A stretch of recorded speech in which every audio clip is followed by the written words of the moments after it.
Cúm nó thì ai mình xến ya kỳ biểu bà kinh kren ha kỳ chính nhà lăng là đã biểu chừng mình tối na cái này cái video và nằm glad bạn share lem shaki perlak là nè haying hasam trong pi là đã pi yo chừng mình tối na cái này cái video xin bà các bạn like share and subscribe. Encourage even the smallest effort. Encourage even the smallest effort. Ai mình xin what là cả chứng persang kalong ka ba retro. Stop finding fault with the wrong and upload the right. Stop finding fault with the wrong and upload the right. Sange panwat daw ya ka chứng bakla ka bamday bat ya ro ya ka baday.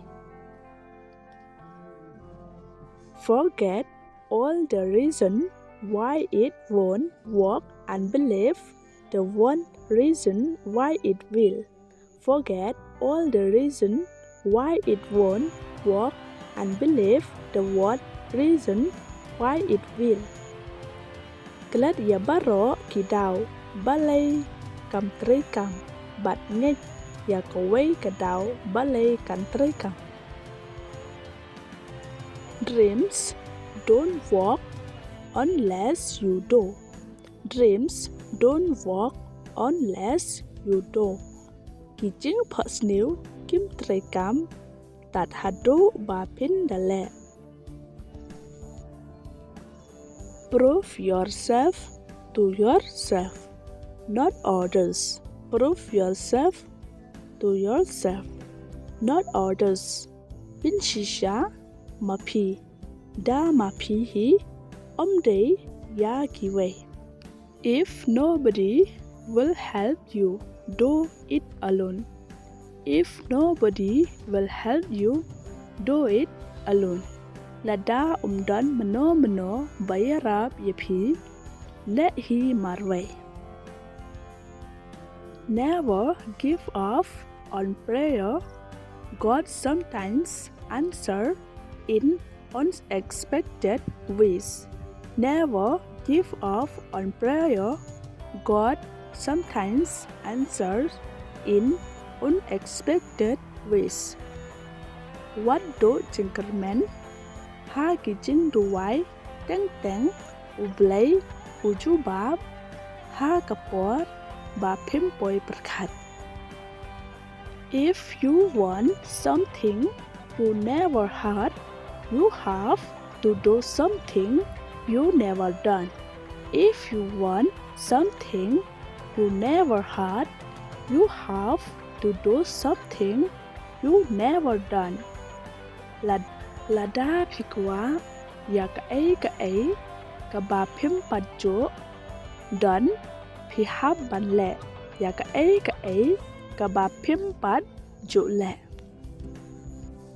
When you focus on being a blessing, God makes sure that you are always blessed. When you focus on being a blessing, God makes sure that you are always blessed. Haba pipan le jing mon ha ki jing kerku ublay upen tikna ba pilong barabor ki ba kerku. Those who leave everything in God's hand will eventually see God's hand in everything. Those who leave everything in God's hand will eventually see God's hand in everything. Kito ki ba ya ki ấy baro ha ki kti trong ublay kin yo ya ki kti trong ublay ha ki ấy baro.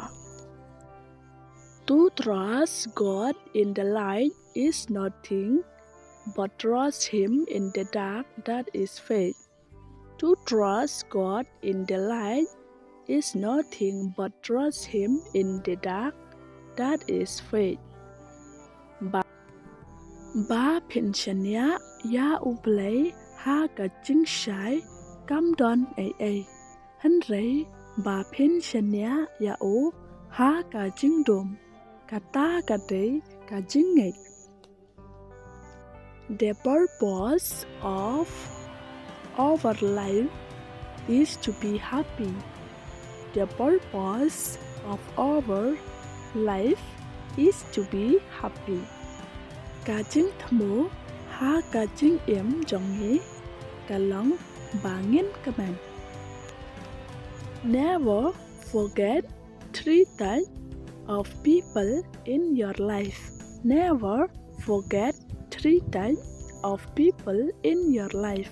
What glad ya kine kilai tali kiru komlang trong kipriu ha cả chứng im trong nhé.